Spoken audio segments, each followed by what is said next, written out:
You know when you're scrolling through social media and you see someone driving a Lamborghini? Mm. Whoa, nice car. But then you realize that they're younger than you? Wait a second. This guy is 20 years old. And you start to rethink your life because someone born in the 2000s has more money than you'll ever have? If so, this video is for you. Because in this video, I'm going to explain why you might actually not be behind financially, why you might be way richer than you think, the three pillars of wealth creation, and the very first thing you need to do so that you never feel behind financially again. But first, I just want to say that as much as it sucks to feel behind financially, you aren't alone. I think almost everyone feels this way at some point in their lives, including me. I've made videos before about how I landed a six-figure job immediately out of college, but then sometimes I remember that Graham Stephan makes approximately my annual income in a single week. Or I can pat myself on the back for saving $100,000 before I turned 24, but then sometimes I remember that Iman Gadzhi was a multimillionaire before he could legally drink. So almost everyone feels behind financially at some point in their life. But here's the thing, you might not be behind at all. I know so many people around my age that feel behind financially. They only have a few $1,000s in savings, and if they've invested at all, they only earn a few $100s per year. There's a very good chance that you're in the exact same position. But over the long run, you might be on track for incredible wealth and not even realize it. One of the most important things that you can understand about money is that wealth accelerates over time. If you're early in your financial journey, you might be on the flat part of the curve. The year-over-year returns probably seem insignificant. But if you invested $10,000 today and contributed $1,000 a month for 50 years, then assuming a 7% return on your investment, you'd have over $5 million at the end of it. And considering a net worth of $5 million would comfortably put you in the top 2% of the US population and top 1% worldwide, that's not too shabby for only having saved $1,000 a month. And if you're wondering, But Charles, how the heck am I going to save $1,000 a month? then you're going to have to stick around to the end of the video. So all of that to say, your wealth might be on track even if you don't even know it. Wealth typically accelerates over time, so you might be here on the curve now, but here on the curve later. But not only might you be on track financially, you might be even richer than you think. Whenever you feel behind financially, you're comparing yourself to something. Otherwise, there would be nothing to be behind. So whenever you feel this way, you need to ask yourself, am I making a fair comparison? When you're looking at social media millionaires, the answer is probably no. But it's easy to go on the internet and be tricked into thinking that teenage millionaires like Iman Gadzhi are normal, even though they aren't. And research on social comparison shows that the closer social environment, like friends or peers, can have a greater influence on self-evaluation. Once again, this might not be the right benchmark for comparison. Of course, you can look at the statistics too. I was doing some research for another video of mine, and I learned that the average savings of Americans under the age of 35 was a little under $14,000, and that only 18% of Americans earn over $100,000 per year.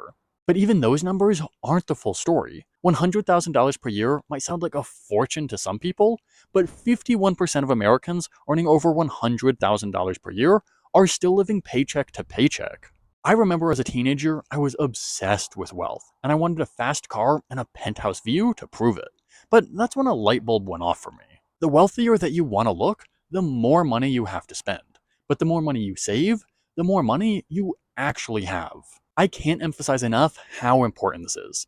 So many people that appear super wealthy are barely staying afloat. The guy driving a Lamborghini might barely be keeping up with the payments, and that $1 million house has a huge mortgage. So you're going to have to ask yourself a question. Would you rather look rich, or would you rather be rich? When I help people with their finances, I often realize that they're a lot wealthier than they think they are. They're not actually behind. They just think that everyone else is much further than they actually are. But if you still feel behind financially, then keep watching, because I'm about to go through the three pillars of wealth creation, the first thing you need to do to turn your finances around, and I'm going to help you save an extra $10,000 per year. Let's start with the three pillars of wealth creation. If you want to increase your wealth, the first thing you need is sources of income. I know this is really obvious, but it's worth saying. I'm not a magician, and I can't snap my fingers and make money appear. I mean, I can, but only with YouTube editing. Also, this is fake money. Since you can't build wealth with money you don't have, a high income is important. but I think people make it way too complicated. You don't need to start a business or have a dozen sources of income.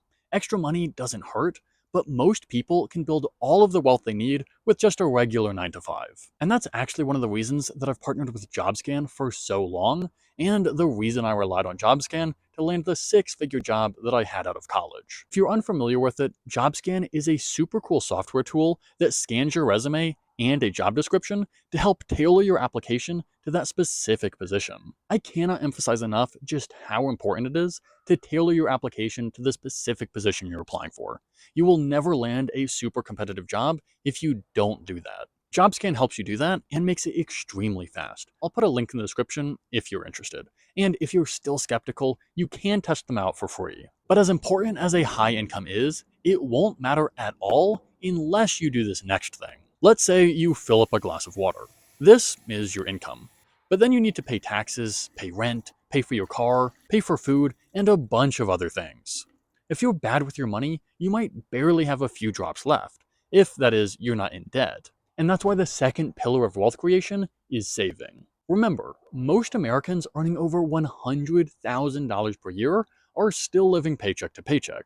The only income that matters is the income that you actually keep. But no matter how much money you save, that money will run out eventually. Unless, of course, you can find a way to keep it growing. And that's where investing comes in. Over time, it helps your money continue to grow. And while investing is risky in the short run, it's done pretty well in the long run, which is why I'm counting on my investments to help me retire early. So right now, you might be thinking to yourself, Wow, this is such a great video, and I've already liked and subscribed. But what's the very next thing that I should do? and I'm so glad you asked that because it's what I'm about to tell you. But first, let me explain the 3 reasons that this is so important. First, remember that whether or not we feel behind financially depends on what we compare ourselves to. And the truth is, there is always going to be somebody richer than you. I literally know people that have over $10 million to their name that are still insecure about how wealthy other people are. And I guarantee that there are billionaires that feel the exact same way. So if you keep comparing yourself to others, you will always feel behind financially. Second, this habit will force you to decide what enough is. Again, there will always be somebody with more money than you.